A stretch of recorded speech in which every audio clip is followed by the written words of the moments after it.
Assalamualaikum warahmatullahi wabarakatuh.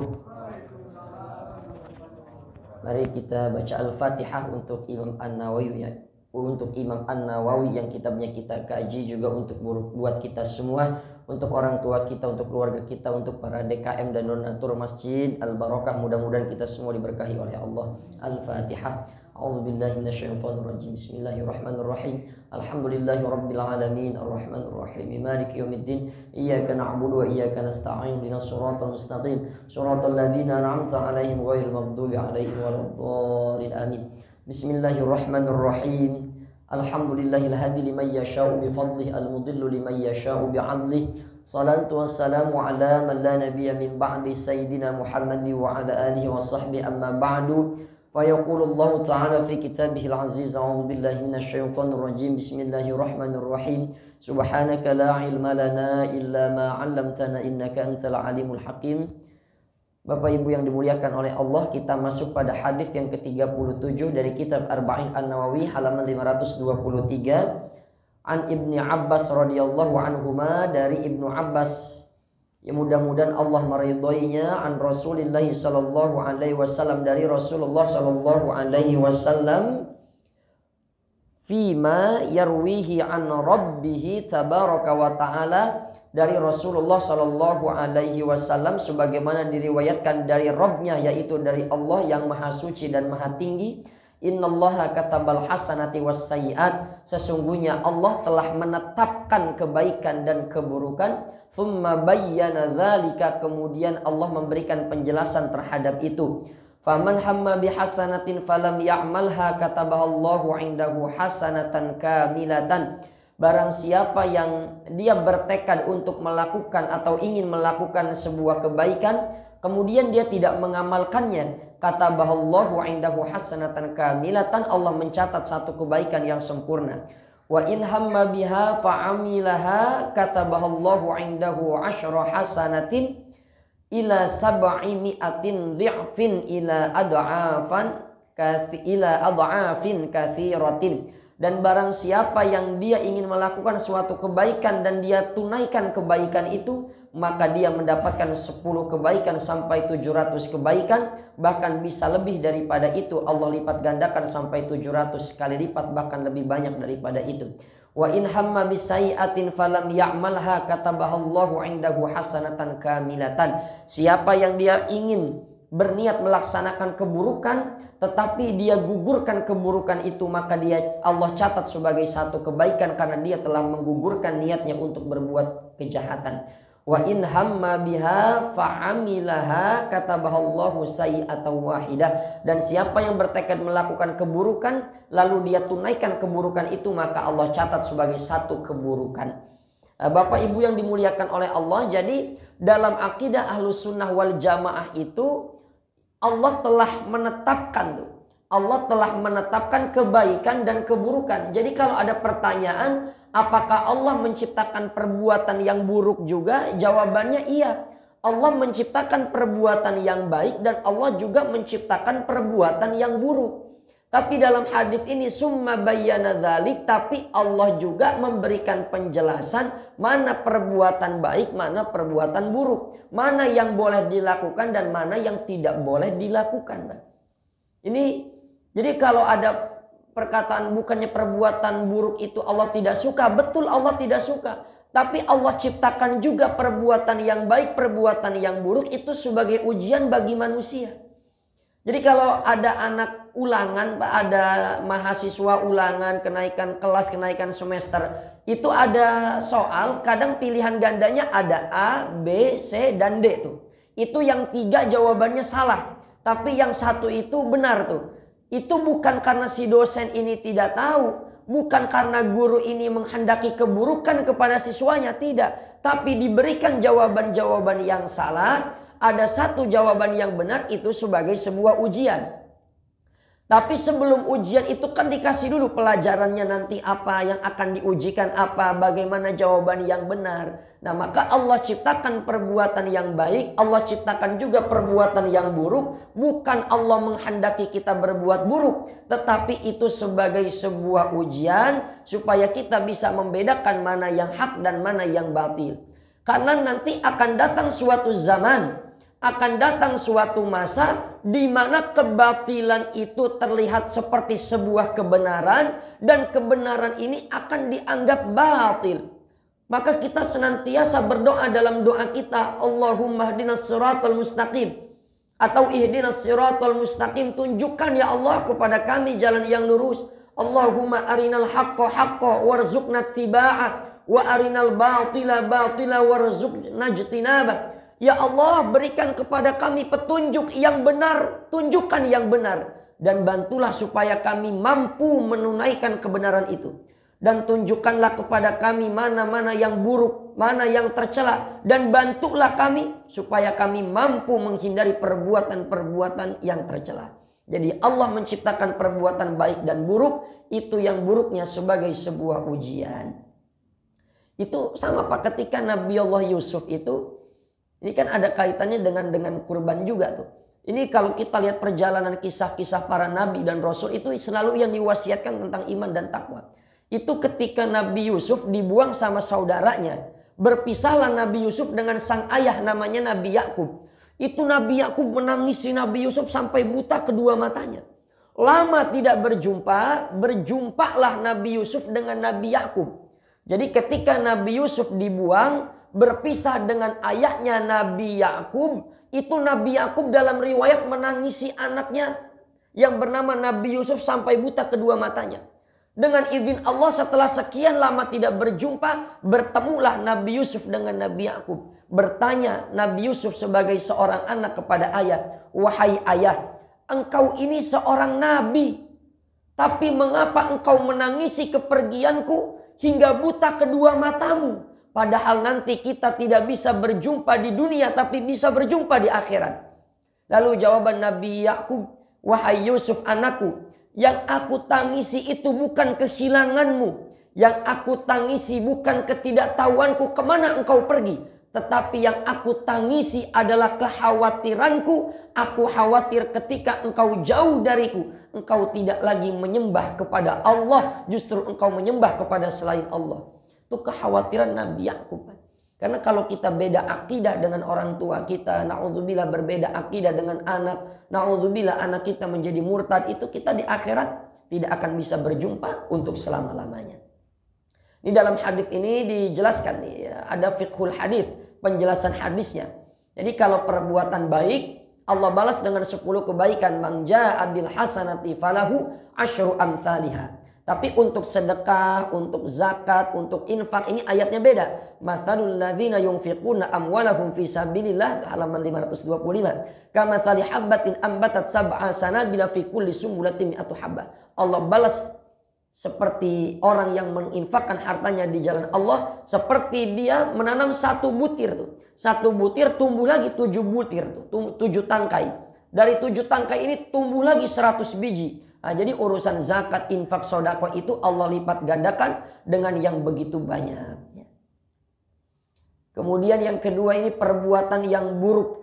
Nah, tapi kalau perbuatan buruk itu cuma Allah balas, cuma Allah catat dengan satu keburukan, nggak dilipat gandakan.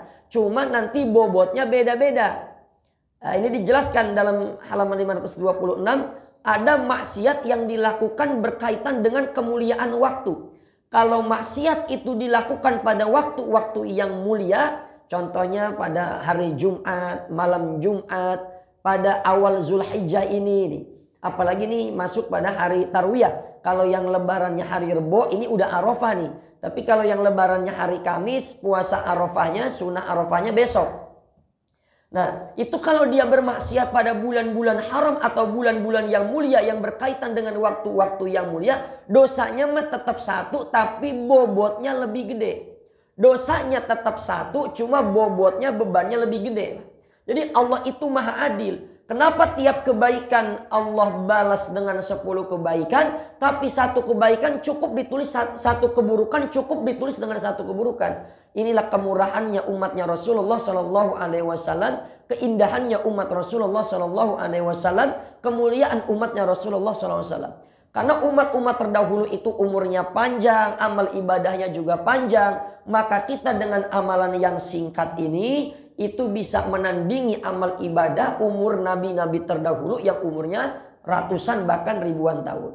Kan kita puasa ya, 10 puasa 1 hari saja, kan ada tanggal 1 sampai tanggal 9 tuh puasa di bulan awal bulan Zulhijjah. Itu kita puasa sehari aja, itu seperti kita puasa 1 tahun lamanya. Seperti puasa sunnah 1 tahun lama, itu puasa cuma sehari di awal daripada bulan Zulhijjah.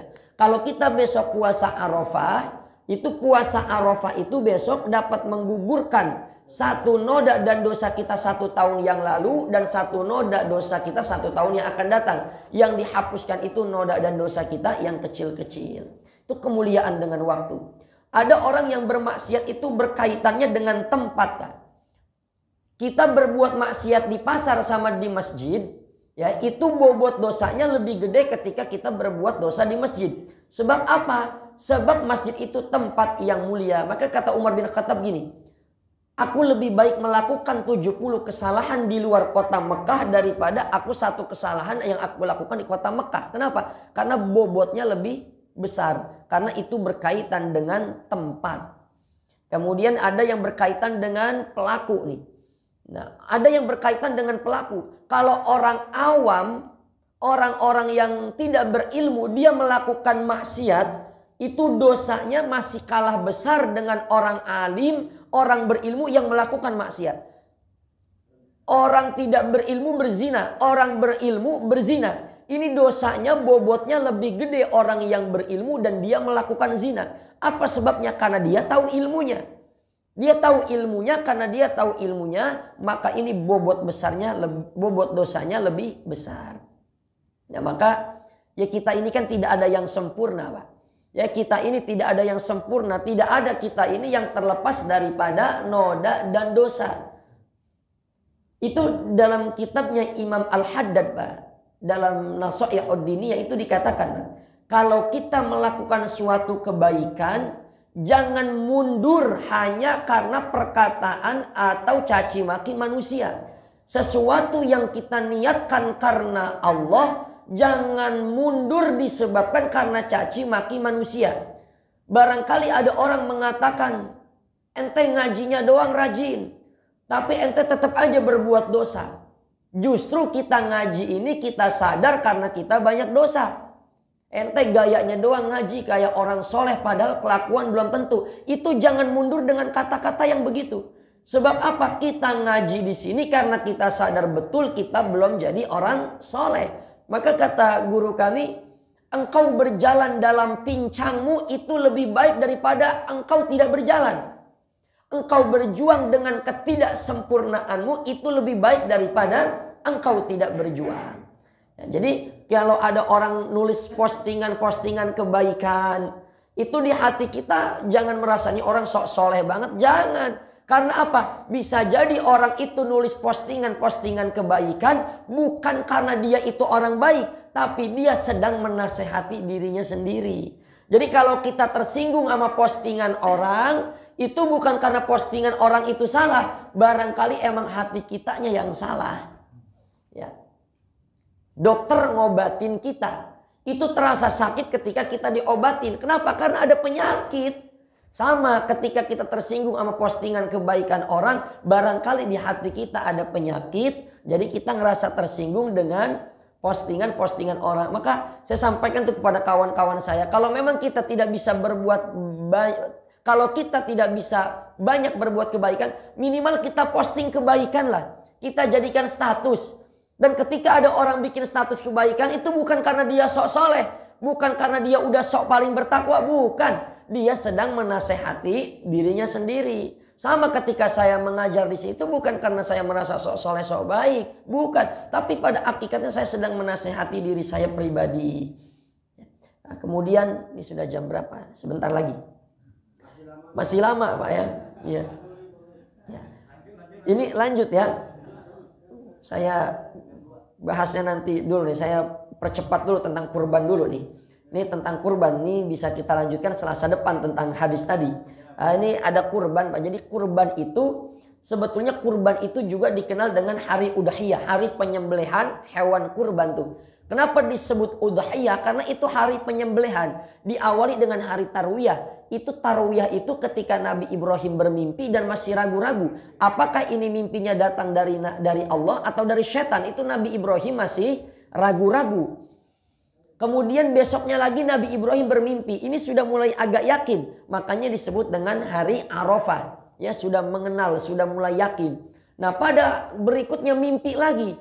Mulai yakin bahwa ini dari Allah, barulah dilakukan penyembelihan atau yang disebut dengan hari udhiyah, hari penyembelihan.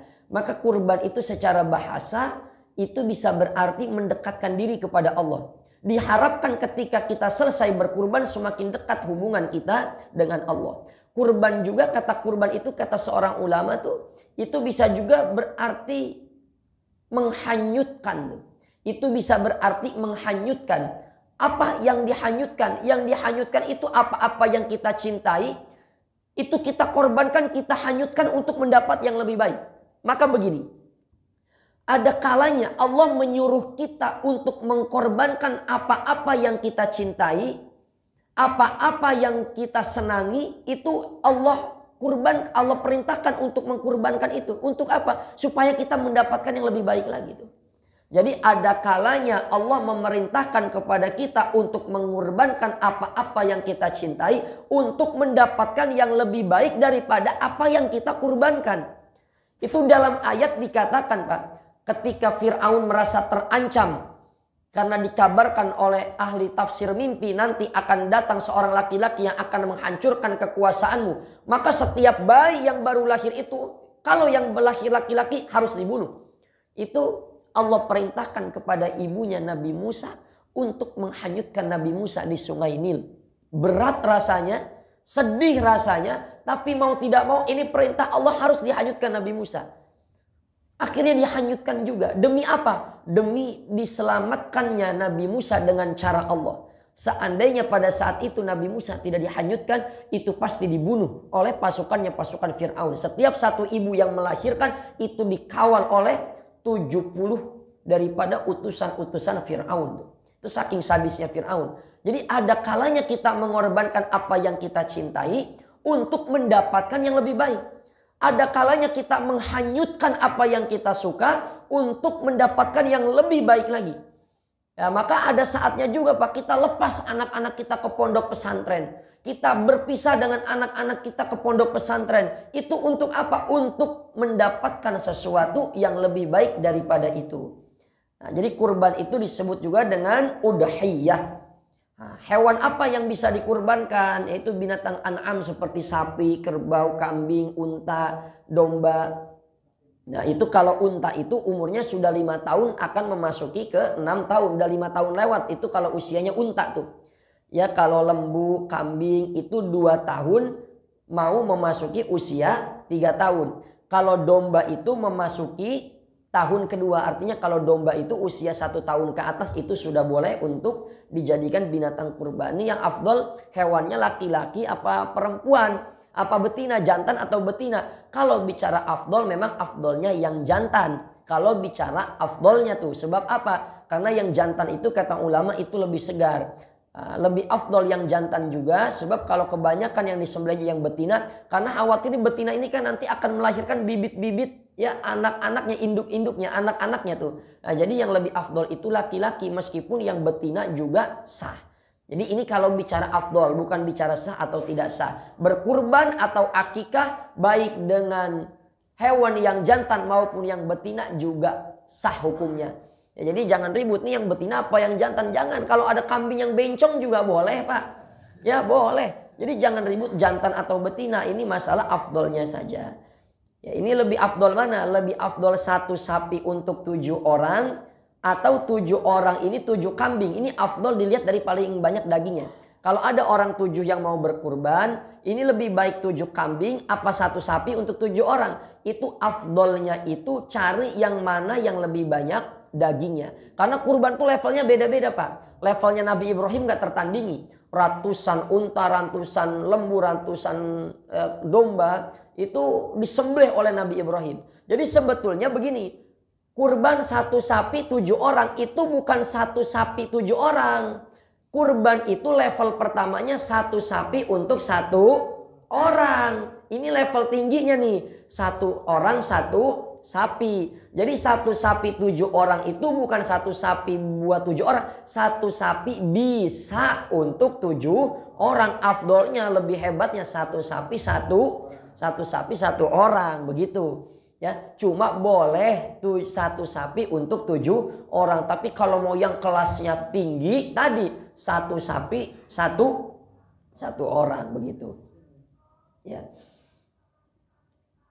Kemudian yang berikutnya itu kalau kita berkurban dan kita mampu menyembelih hewannya sendiri itu memang afdolnya kita menyembelih sendiri afdolnya kalau memang kita bisa. Tapi kalau kita tidak bisa diwakilkan saja karena dulu Rasulullah pernah meminta diwakilkan untuk disembelihkan oleh Sayyidina Ali karramallahu wajhah. Ya. Kalau kita belum akikah boleh nggak berkurban? Ini kan pertanyaan tiap tahun, Pak. Akikah itu dengan kurban itu tidak saling menghalangi. Jadi kalau kita dulu belum diakekahin, boleh nggak kita berkorban? Boleh, sah korbannya. Apa sebab? Satu, karena akikah itu kewajiban orang tua kepada anak, kesunahan orang tua kepada anak.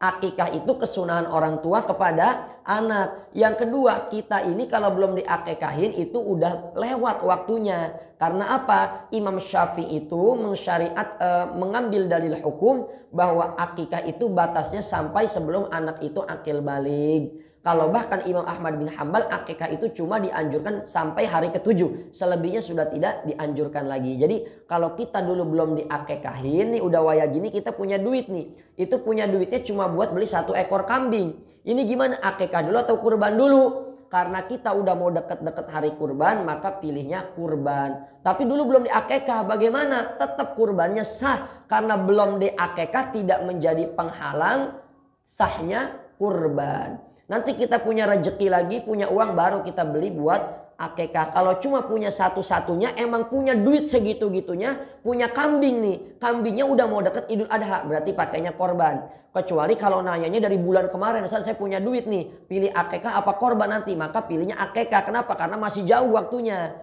Begitu. Jadi kalau udah deket-deket begini, pilihnya kurban saja. Karena apa? Karena akikah tidak menghalangi sahnya kurban. Terus kalau kita pengen akikah boleh nggak udah begede begini? Boleh. Cuma kita dapat pahala sedekah. Kenapa? Waktunya akikah udah lewat. Jadi boleh kalau kita mau akikah mengakikahkan diri kita sendiri itu boleh. Cuma kagak usah kayak orok digotong-gotong begitu, Pak. Ya Nabi salam udah tua bangka digotong-gotong begitu. Karena waktunya udah lewat. Dibagi matang dah makan aja ini daging apa? Udah makan aja jangan banyak tanya gitu. Ya. Nah, kemudian tapi memang ada pendapat Pak, kalau punya 1 kambing boleh nggak saya niatnya 2, punya 1 kambing niatnya 2, akikah plus kurban. Ini ada perdebatan ulama. Imam Ibnu Hajar Al-Haytami kalau orang punya 1 ekor kambing begini, kalau ada orang punya 1 ekor kambing dia niatnya pengen 2, akikah iya, korban juga iya, kata Imam Ibnu Hajar Al-Haytami maka tidak sah keduanya. Jadi tidak boleh menggabungkan niat akikah dengan kurban. Tapi kata pendapat Imam Ar-Romli tetap sah, tetap dapat pahalanya, pahala akikah dan pahala kurban. Tapi amannya kita khuruj minal khilaf, keluar daripada perdebatan itu. Kalau emang kita cuma punya satu-satunya, pengen niatnya 2 akikah plus korban, tetap dapat pahalanya karena Imam Ar-Romli juga merupakan salah satu ulama dari kalangan madhab Imam Asy-Syafi'i ya. Baik, ini saja, kalau ada tanya jawab saya persilakan. Kalau nggak ada baru kita lanjut lagi Pak. Karena zuhurnya mundur ini. Iya Pak, silakan. Assalamualaikum warahmatullahi wabarakatuh.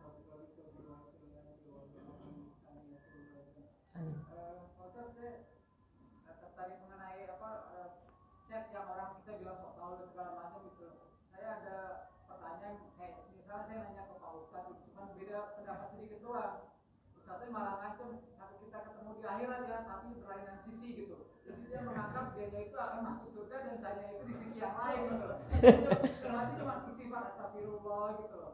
Saya cuma nanya gini Pak Ustadz, saya itu mulai puasa tarawih itu mulai dari tanggal 1 Zulhijjah sampai tanggal 9, ya kan? Nah itu kan orang tanggal 1-nya itu kan berbeda-beda, zaman sekarang berbeda-beda. Malah zaman dulu itu orang nggak ada alat-alat canggih, ngomong segala macam itu berdasarkan hisab gitu. Iya betul. Karena hisab itu kan bisa dihitung dari mau ke depan kan mau Betul. ke belakang itu bisa Betul, gitu. betul. Memang Islam itu memberikan ilmu pengetahuan yang luas ya Pak. Iya. Dari ilmu falak segala macam dan itu kan berdasarkan peredaran Betul. matahari dan bulan. Bulan, betul. Nah itu kadang-kadang cuma beda perbedaan. Saya bilang saya puasa hari Senin. Jadi gimana? Oh langsung dia menjelaskan banyak selama itu ujungnya cuma kayak ngancem gitu Ustaz. Ya sampai kita ketemu di akhirat deh. Tapi di lain sisi dia bilang itu cuma bisa istighfar gitu loh. Jadi kayak gitu gimana Pak Ustaz? Iya, maka begini Pak, kata guru kami tuh kalau antum pengen ngajar itu matengin dulu ilmu antum. Sebab apa? Orang yang ilmunya belum penuh kemudian dia pengen ngajar itu percis kayak pisang yang belum matang terus dipetik kita makan. Itu rasanya sepet Pak. Jadi kalau ada orang pengen ngajar ilmunya belum penuh tuh. Itu dipetik Pak. Itu kayak makan pisang sepet. Yang nanya bingung, ustadznya juga bingung. Kenapa? Karena ilmunya belum penuh. Tapi jadi ustadz juga jangan baperan juga Pak. Kalau ulama dulu saja udah siap berbeda pendapat. Imam Hanafi punya murid Imam Maliki, beda pendapat. Imam Maliki punya murid Imam Syafi'i, beda pendapat. Imam Syafi'i punya murid Imam Ahmad bin Hambal, beda pendapat. Kalau ulamanya aja siap berbeda pendapat, kenapa kita orang awam gak siap berbeda pendapat? Ya. Jadi guru, jadi ustadz juga jangan baperan juga. Itu kalau begitu baperan Pak, sampai ketemu jadi akhirat. Ini kita cari mana Ustadz Anu, lapan lagi nongkrong di neraka, lapan lu di situ. Jadi makanya begini, jadi ustadz tuh jangan merasa so suci Pak. Ya jadi ustadz tuh jangan merasa paling benar juga. Ya barangkali itu ada pada diri saya. Ya saya mohon maaf lahir batin tuh. Itu suatu ketika Syekh Mutawalli Asy-Sya'rawi. Itu Syekh Mutawalli Asy-Sya'rawi itu sudah banyak jamaahnya yang hadir. Itu terbesit di hatinya merasa lebih baik daripada jamaahnya. Terbesit di hatinya kekaguman bahwa saya ini ulama besar. Apa yang dilakukan Syekh Mutawalli Sya'rawi, beliau tinggalkan pengajian itu, beliau buka bajunya, beliau ganti baju, beliau sikatin WC di toilet umum. Ketemu sama orang, wahai imam, engkau ditunggu untuk mengajar. Apa kata Syekh Mutawalli Asy-Sya'rawi? Engkau lihat aku sedang sikatin WC, sedang gosokin WC. Pada hakikatnya aku sedang menggosok yang ada pada dalam hatiku. Itu Syekh Mutawalli Asy-Sya'rawi. Kalau yang begitu Pak, ya maka begitu. Kita cari guru yang banyak lah. Yang jangan yang baperan begitu Pak. Ya saya pribadi kadang suka usil sih. Kalau ada kiai ustadz kadang suka saya tanya juga dengan pertanyaan yang begitu. Tapi kalau udah tahu ya udah cukup begitu aja ya Pak. Ya, jadi kita harus siap menerima perbedaan. Allahu a'lam. Ada lagi Pak atau cukup? Ya Pak Am, silakan Pak. Assalamualaikum warahmatullahi wabarakatuh.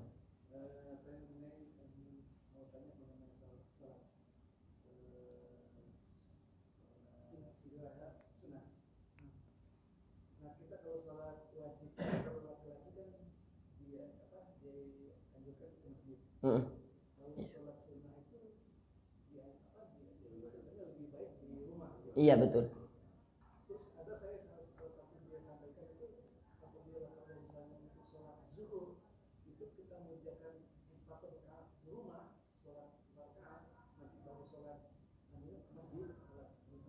Zuhurnya.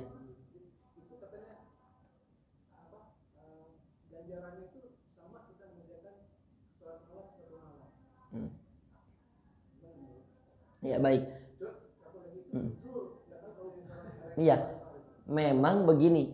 Untuk sholat sunnah itu ada sholat sunnah yang dia dianjurkan berjamaah seperti Idul Fitri, Idul Adha, Tarawih. Ada yang tidak dianjurkan berjamaah seperti sholat sunnah duha.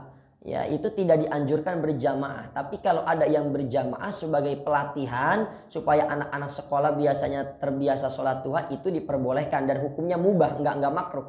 Jadi kalau kita latihan sholat begitu meskipun tidak dianjurkan berjamaah, tapi kita berjamaah itu hukumnya mentok di mubah, nggak sampai ke makruh. Tadi pertanyaan Bapak betul. Setiap sholat sunnah itu memang dianjurkannya di rumah Pak. Itu sholat rawatib itu memang dianjurkannya di rumah. Qobliyah, ba'diyah itu memang pahalanya kalau mau main gede-gedean itu gedean kita menunaikannya di rumah daripada di masjid. Kalau masalah ganjaran tadi seperti sholat sunnah sepanjang malam itu saya belum dapat riwayatnya. Tapi kalau memang pengen gede-gedean emang begitu Pak. Jadi begitu kalau kita sudah di rumah dengar suara adzan Allahu Akbar. Qobliyahnya di rumah, nanti sholat fardunya di masjid. Nanti pulangnya sholat ba'diyahnya di rumah. Nah itu pahalanya memang lebih gede begitu. Dan itu yang diajarkan sama Nabi Pak. Jadi Nabi itu kan posisi mimbar masjid itu memang begini Pak. Jadi kalau ini masjid sebelah kanan ada ruang khatib itu memang dari zaman Nabi memang masjid itu bentuknya begini. Jadi ini tempat imam, ini samping tuh rumah Nabi. Samping rumah Nabi. Jadi kalau Nabi habis sholat sunnah, Nabi buka pintu, lihat jamaah sahabat udah pada kumpul belum. Kalau udah pada kumpul, nah Nabi menyuruh orang untuk iqamah. Baru udah dimulai sholat tuh. Jadi memang afdolnya itu sholat sunnah itu adalah di rumah. Tapi karena kita ini banyak kesibukan. Saya pribadi kalau habis ngajar ba'da maghrib, kan sambil sholat isya tuh saya pribadi Pak. Terus sholat ba'diyahnya kadang saya di masjid. Sampai sambung bahkan sampai sholat witir itu saya di masjid barang 3 rakaat Mas. Sebab apa? Kadang kalau udah pulang Pak, itu seenggaknya disambut anak, istri colak-colek, akhirnya batal. Kadang malas lagi tuh kita. Ya, jadi karena iman saya ini masih lemah begitu. Jadi kalau udah pulang nyampe rumah hawa capek tuh kadang buat sholat sunnah kan rada berat. Makanya saya tunaikan di masjid. Tapi kalau mau main gede-gedean pahala, emang sholat sunnah mah gedean di rumah. Begitu. Wallahu a'lam.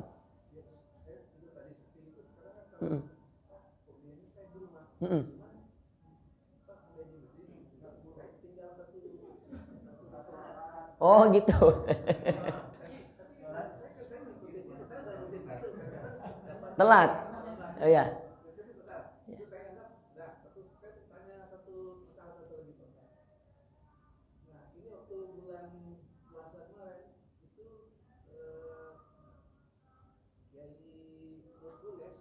Kiai siapa Pak? Kiai Nur Kholis.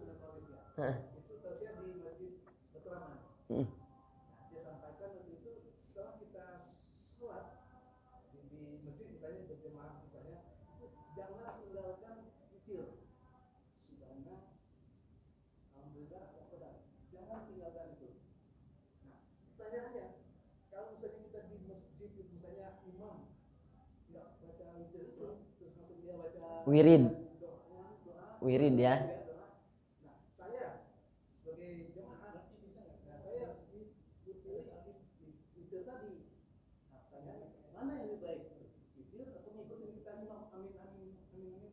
Baik. Tadi terkait masalah apa tadi yang pertama itu sebelum ini apa pertanyaan Pak? Astagfirullahaladzim. Masalah sholat. Oh yang terlambat tadi. Maka begini. Berarti kalau kita terlambat itu Pak, itu berarti kita tinggal atur saja tuh teknisnya kalau begitu ya.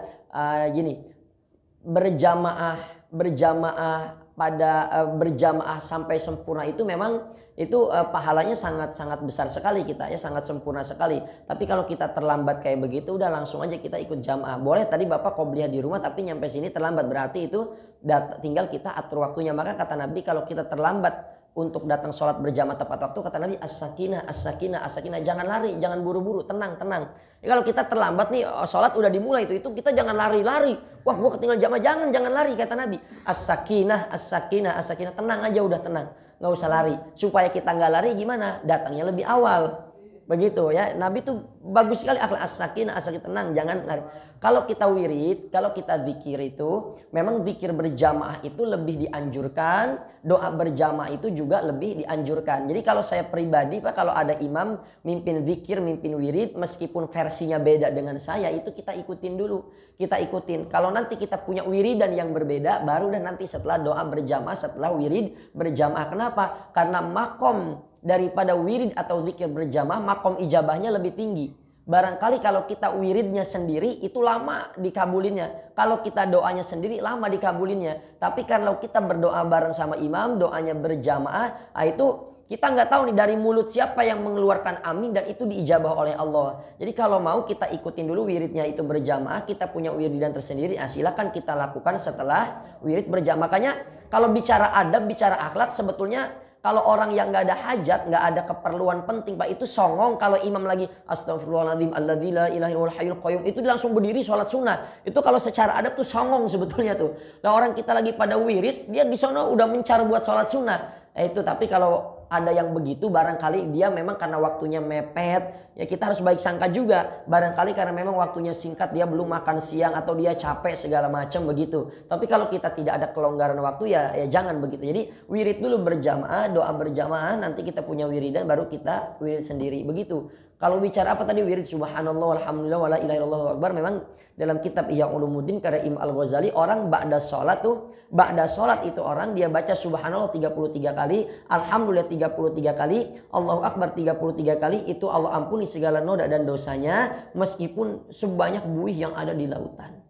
Gitu. Cukup? Karena begini, kalau imam tidak melakukan itu, nanti kita tambah lagi selesai imam itu. Begitu. Karena nanti versi wiridan zuhur, asar, maghrib, isya itu versi wiridannya beda-beda, Pak. Versi wiridannya beda-beda. Kalau maghrib tuh wiridannya memang gak terlalu panjang-panjang. Sebab apa? Karena memang karena waktunya itu sangat singkat, Pak. Jadi begitu. Jadi dan wiridan itu kan versinya beda-beda. Saya pribadi Pak itu di Ciputat zaman saya mondok itu istighfarnya beda. Astagfirullahaladzim alladzi la ilaha illa huwa wa atubu ilaih. Ada yang astagfirullahaladzim li wali walidayya wali ashabil huquqil wajibati alayya. Itu beda-beda memang versinya. Itu beda-beda, makanya nanti ada ulama yang menulis wiridan, ini wiridan sholat duhur ada, habis asar wiridannya apa, misal habis duhur wiridannya hasbunallah wa ni'mal wakil, nanti kalau sholat subuh wiridannya hasbiyallah hasbiyallah. Jadi saking banyaknya ini versi wiridan, jadi mencar tuh. Kalau ustadz ini pegang wiridan ini, dia tinggalnya di Cildug misalnya, tinggal di sini, maka yang dia pakai wiridan ini jamaahnya ngikutnya begitu. Nanti ustadz ini mencarinya di Ciputat, dia dapat wiridan versinya begitu, nanti juga begitu. Nah, sebetulnya sama Pak, ba'da Jumat itu kan afdolnya kita habis Allahumma antas salam wa minkas salam, itu kan afdolnya Al-Fatihah 7 kali ya. Dari mulai dari apa, dari Al-Fatihah, kemudian kita Al-Ikhlas, Al-Falaq, itu masing-masing 7 kali tuh. Itu afdolnya memang begitu. Tapi saya kan nggak pakai begitu. Karena apa? Khawatir kadang di masyarakat kan banyak yang jamaah, banyak yang repot. Namanya pedagang segala macam gitu. Dia pengen ninggalin kita wirid dan dia kagak enak. Kagak ditinggalin imamnya batu banget, lama banget gitu kan. Nah jadi itu bisa jadi begitu. Jadi wiridan ini banyak sekali macam-macamnya. Bahkan kalau saya dikasih tuh sama bapak itu ada wiridan sampai laqad ja'akum, itu ba'da maghrib laqad ja'akum rasul, ada yang qulillahumma malikal mulki tutil mulka man tasya. Jadi versi wiridan tuh macam-macam Pak. Kalau ada imam wiridan bapak ikut aja dulu. Kalau memang kelamaan atau saya juga mau pergi ya bapak pakai wiridan bapak ya nggak masalah sebetulnya. Dan wiridan itu kan zikir abis sholat nggak cuma, bukan hanya terbatas di masjid aja. Ya kita keluar dari masjid juga zikiran masih boleh. Begitu. Zikiran juga masih boleh, kita sambil dagang, nyangkul apa itu masih boleh. Zikiran itu, zikir ba'da sholat bagus, iya betul bagus. Tapi kalau kita ada aktivitas lain, kalau kita musafir buru-buru ditungguin orang, udah nggak pakai wiridan, langsung doa aja, wiridan nanti bari jalan juga boleh. Begitu. Ya wirid. Ya.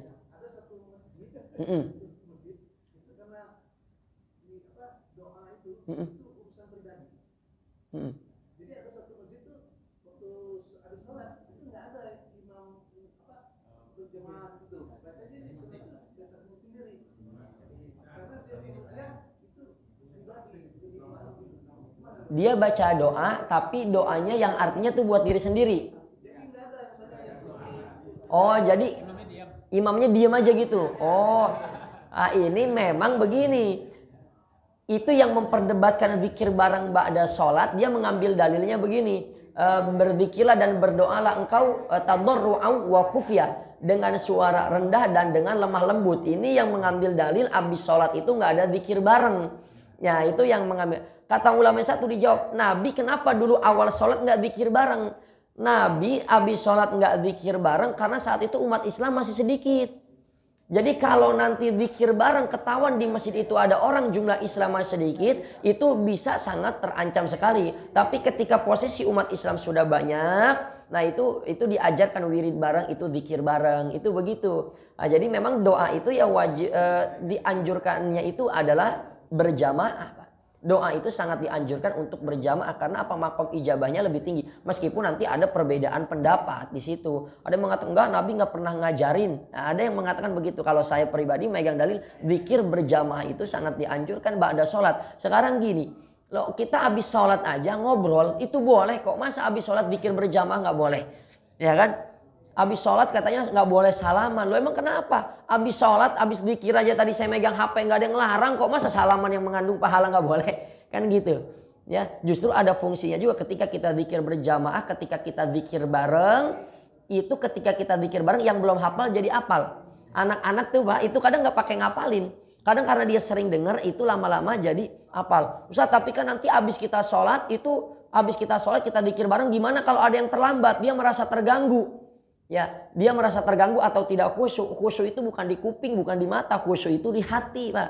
Ya, jangankan dia dengan suara-suara orang zikir, dengan suara motor aja kita bisa terganggu. Maka kata Nabi, khusyuk itu bukan di telinga, bukan di mata, tapi khusyuk itu di hati. Makna sholat khusyuk itu adalah merendahkan segala apa-apa yang ada pada dalam diri kita serendah-rendahnya di hadapan Allah Subhanahu wa Ta'ala. Begitu.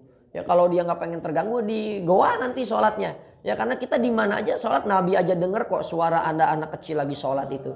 Ya, Nabi dengar begitu. Ya Allah alam, ada lagi cukup. Ayo Pak, iya Pak Haji silakan. Waalaikumsalam warahmatullahi wabarakatuh. Iya, iya. Kalau yang lebih khususkan kurban itu bagi yang hidup ya, yang masih hidup. Iya. Nah, gimana kalau yang sudah meninggal? Artinya saya niatkan untuk yang sudah meninggal. Saya yang berkurban. Boleh nggak? Pahalanya juga dapat nggak? Apa bisa boleh di nama panitia itu disebut gitu yang nggak khusus kalau yang sudah meninggal. Ya baik. Jadi gini, ini nanti ada perbedaan pendapat ulama apakah kurban untuk orang yang sudah meninggal itu boleh atau tidak, sampai atau tidak. Begini. Kalau dalam pendapatnya mazhab Imam Ahmad bin Hambal itu makruh berkurban untuk orang yang meninggal dunia kalau dia tidak wasiat. Jadi gini, orang tua kita nggak pernah wasiat minta dikurbanin. Ya, tapi kita kurbankan tuh orang tua kita meskipun dia nggak wasiat. Itu kata Imam Ahmad bin Hambal itu hukumnya cuma makruh aja. Ya, nggak nyampe derajat haram. Tapi nanti ada pendapat dari kalangan mazhab Imam Syafi'i itu tidak membolehkan jika tidak ada wasiat. Jadi kalau di kalangan mazhab Imam Syafi'i itu tidak membolehkan jika tidak ada wasiat. Meski sebagian membolehkan. Jadi di kalangan Imam Syafi'i ada yang mengatakan tidak boleh berkurban untuk orang yang sudah meninggal kalau kagak ada wasiat. Tapi kalau ada wasiat mah boleh. Jadi dalam mazhab Imam Syafi'i dua pendapat, mengatakan tidak boleh, ada yang mengatakan juga boleh. Kenapa nih? Kalau saya cari dalilnya ya. Sebentar, saya sempat buat catatan itu.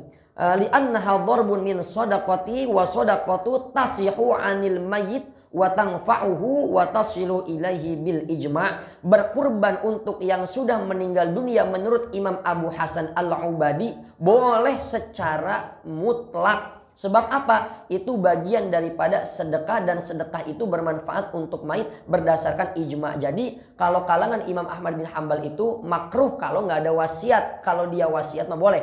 Imam Syafi'i, pendapat dari kalangan mazhab Imam Syafi'i itu ada yang tidak membolehkan, tapi ada juga bahkan sebagian besar itu membolehkan berkurban untuk orang yang sudah meninggal dunia. Cuma kalau kita ngorbanin hewan kurban buat orang yang udah meninggal dunia, dagingnya disedekahin semua. Jangan dimakan sama kita. Jadi kalau ini kita beli kambing buat orang tua kita nih, itu buat apa? Itu buat kurban untuk orang tua kita udah meninggal. Nah, itu maka semuanya disedekahin, kita nggak boleh ngambil untuk kita makan. Itu disedekahin semuanya. Jadi sah, boleh berkurban untuk orang tua kita yang sudah meninggal dunia. Itu namanya disebut nggak? Sebetulnya ketika kita berkurban, Pak ini tolong potong hewan kurban saya, tanpa dia menyebut nama ini kurbannya si Anu, itu kurban kita pahalanya udah nyampe. Cuma kita ikut dapat pahalanya lebih gede kalau disebutin ya Allah ini kurbannya Allahumma taqabbal, ya Allah terimalah kurban fulan bin fulan dari fulan bin fulan ya. Jadi sebetulnya ketika hewan kita udah dikasih, itu udah disembelih, itu kita udah dapat pahalanya meski nggak disebutin nama. Jadi boleh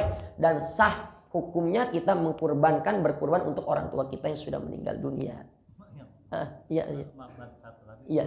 Berarti satu ekor kambing ya. Kalau misalnya kita tuh sapi itu di orang jadi Iya. kita bawa tuh, jadi boleh kemakan nggak jadi gimana tuh kalau kambing sih ya lah. Kita sendiri kalau sapi kalau kan ada yang masih hidup, Ada yang masih hidup, ada yang masih meninggal. Iya. Nah, maka begini, maka itu ada dua perbedaan ulama bagaimana satu sapi tapi niatnya nih orang beda-beda. Itu ada yang begitu. Ada yang niatnya buat yang masih hidup, ada yang niatnya buat orang meninggal, ada yang niatnya buat akekah. Kata ulama yang satu nggak boleh. Nggak bisa itu, nggak jadi. Nggak jadi, satu sapi niatnya beda-beda. Ada yang kurban, ada yang akekah. Tapi kata pendapat ulama yang kedua tetap sah, tergantung niatnya masing-masing. Innamal a'malu binniyat, semua itu tergantung pada niatnya masing-masing. Nah, tapi kalau kita rancu begitu, ya lalu kita pengen ngambil jatah kita nih yang mana? Ya ini kan kalau kayak gini berarti terkait kita kalau mau ngambil, ya Allah saya ngambil nih, yang saya niatin ngambilnya bukan bagian yang saya sedekahin buat orang tua, bukan, tapi saya ngambilnya niatnya bagian saya. Itu begitu ya. Jadi maka semua itu tergantung pada niat, itu boleh saja begitu. Jadi kalau nanti Bapak ketemu Ustadz mengatakan nggak boleh satu sapi niatnya digabung, ada yang akekah, ada yang korban buat yang meninggal, nggak boleh. Itu berarti dia ngambil pendapat ulama yang satu. Tapi ada pendapat ulama yang kedua, kalau tidak keliru di kitabnya Said Sabiq itu, ya Fikih Sunnah Said Sabiq, beliau mazhabnya Imam Hanafi, itu boleh satu sapi itu dengan niat yang berbeda-beda. Ada yang niatnya kurban, ada yang niatnya akekah, ada yang niatnya untuk orang yang sudah meninggal. Semua itu akan sampai,